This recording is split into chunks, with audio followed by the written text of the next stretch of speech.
My name is Ifrah Abdalla. What do you do? I am the co-founder, co-director of Wovan, and that stands for Weaving Opportunities and Vocalizing Anti-Racist Narratives.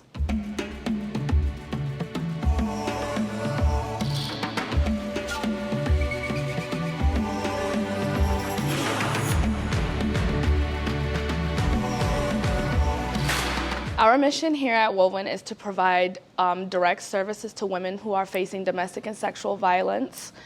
With that, our framework is to focus on providing anti-racist intentional services for women and children.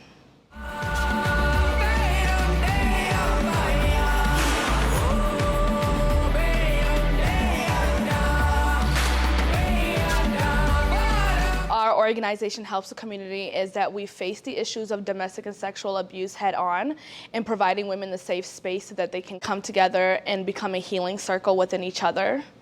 And this helps our community because it allows women and children to have a voice, to speak up on the things that we are forced to keep behind closed doors in our community, that not only our younger generation, but our children, our middle-aged and elderly women face every day in our community and are told to hide it, keep it a secret. And this here, we are gonna come forward and say that we're not gonna take it anymore. And our women deserve to have a space to speak on that as well and to have that safety.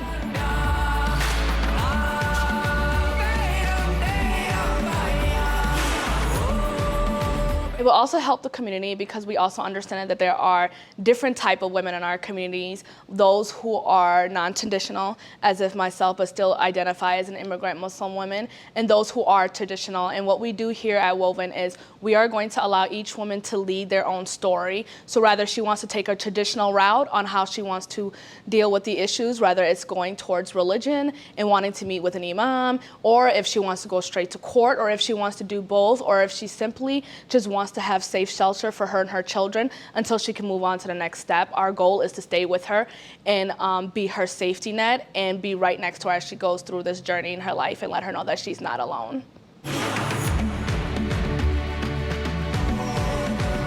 Rahamas Refuge is our shelter program with Wovan.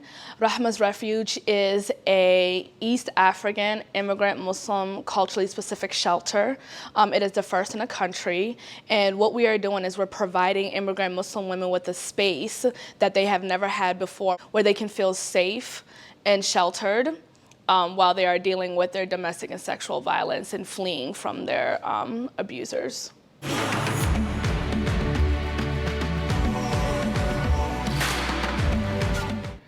It's something that I actually noticed my entire life.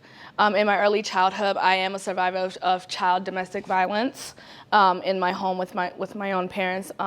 And from there, I just noticed the needs that my mother had as a young child. So helping her with paperwork or understanding her own legal rights, because I've been in this country my whole life. And once I witnessed that, and then I went into the University of Minnesota, I studied sociology with a minor in family violence prevention.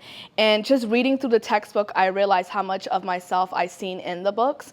And then once, as I got older, I started meeting more people in our community who have the same similar Black background as I did as a child. And sitting down and getting into the work, coming into doing domestic and sexual violence work, I was meeting women of all different African backgrounds and realizing that we are facing the same barriers as women who are English is our second language. In this country here is not our culture, and for women to be able to openly speak about being abused is something that it was still hidden, still kept a secret. Women didn't have that safe space. Rather, it was in a masjid or in their own families. So from there, working in the field, I noticed that everyone else had a space to go to that was designed for them. Rather, it was a Latina shelter, a shelter designed for Black women, a shelter designed, of course, for white women. But there was nowhere that East African women can go and fully feel comfortable and know that their culture, their language, and their traditions are going to be respected. And also understanding that they will navigate through their story of their abuse completely different than any other woman. And I wanted to create that space that they will feel the love and the support from us here at Rahamas Refuge.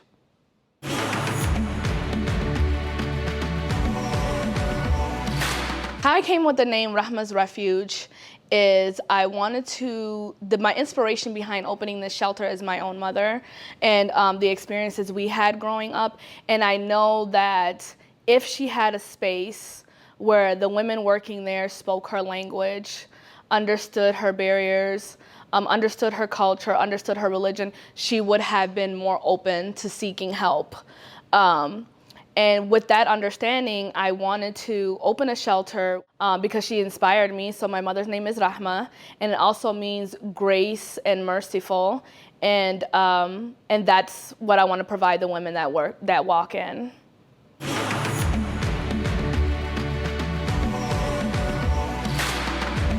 We determine our assessment for women in shelter is we do have a formal way of going about it. Women can call into day one services. We have partnered with agencies, with schools and hospitals that will, in other domestic and sexual violence agencies that will also provide us referrals of women to come in shelter. But then also there is a reality that the women in our communities are not likely going to go to the hospitals or go to their case managers and ask for domestic sexual violence services. So for that reason as well, we will take direct call-ins for women who are looking for shelter. Soon as they've come to the shelter, we'll do an assessment right there. And the assessment will include, what is the woman facing? What is she fleeing, whether it's domestic or sexual violence? And then from there, we'll assess her mental health to provide her mental health services if that's needed. Rahamas Refuge also has a children's program designed by my partner, Sarah Utley. The focus with that is that we want to provide case management services not only to the woman who's facing this, to the mothers, but we also want to focus on the children because children are equally facing this trauma. Our children's program will provide children with therapy, homework help, mental health resources as well, trauma-focused services.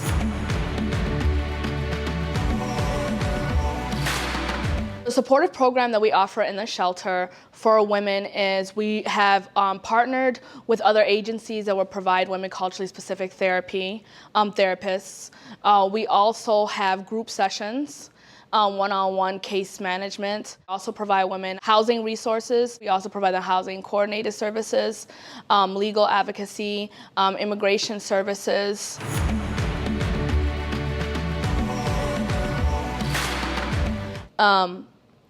Well, we're a leading voice for women.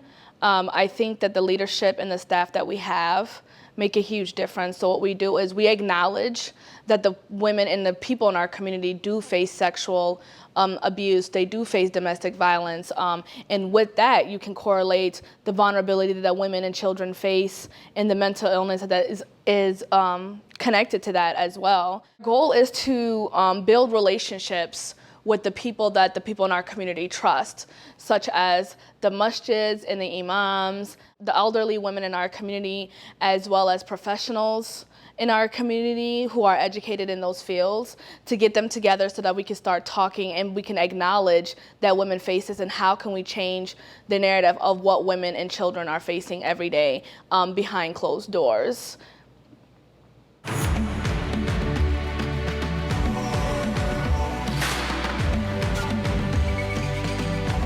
The way we would address sexual abuse could be educating women when they come in of what sexual abuse is.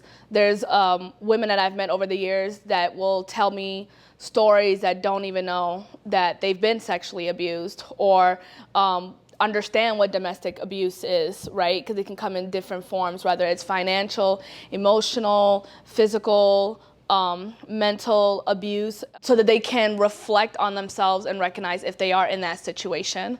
And once you recognize that you're in that situation, then you can, once the acknowledgement comes in, I'm hoping that women from there will reach out for our services so we can provide them the right resources. And with the vulnerability is when women come into the shelter, of course, confidentiality is our biggest key, especially with a culturally specific shelter, because in our community, of course, one of the biggest things is the fact that people don't want to talk about it because of how our community gossips so much.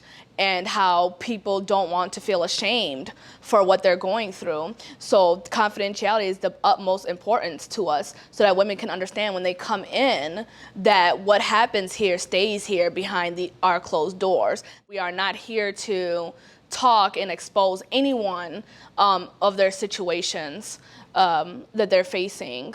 Confidentiality, I think, is the most important thing when it comes to women in their vulnerability during this time, because that is the key thing that makes women in our community feel safe, is knowing that their secrets are safe with us. Our job is to help them and their children be safe. And mental illness is so wide in subject. So a woman could have possibly never even been diagnosed with mental illness, and could have something to do with why she's facing domestic or sexual violence, or why her and her children are homeless, because she's not receiving the proper mental help that she deserves. And then also the mental illness that you face just being in that trauma, dealing with PTSD, having battered women syndrome, they all play a role in the woman in that particular time, and what the women have to face and do in survival mode. And we acknowledge that, and we provide them, we do our best to partner with culturally specific therapists, attorney, legal advocates, especially hiring them within the Rahamas Refuge, to making sure our case managers and our staff reflect the women that we are serving, so that they're comfortable enough to be vulnerable, so that we can discuss the abuse, and we can discuss your mental health, so that when you do leave Rahamas Refuge, that you are in a better, clearer state of mind, you feel safer, and then you walk out the door with more resources, and knowing that you're always welcome back to Rahamas Refuge to get any help that you need, so that you and your children can continue to live a safe and happy life.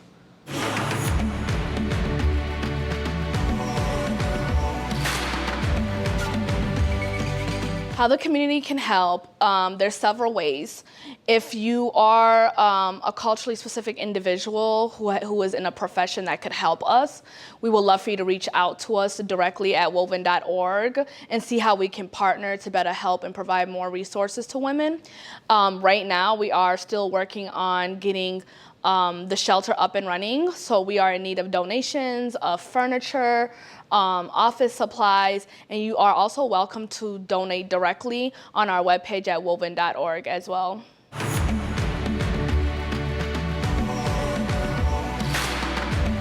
We anticipate by the end of the year we'll be up and running once we are fully furnished and ready to have our doors open and select the right staff to work for us.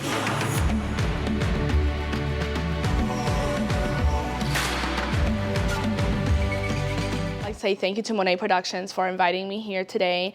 I'd also like to say thank you to my partner, Sarah Utley, who works with me every day, Diamond Vogel for donating paint for the shelter, Jay Selby's for donating the food, Habitat of Humanity for the volunteers they send out on a weekly to help us get the shelter up and running, and then of course our donors as well, and our family and friends who continue to support us.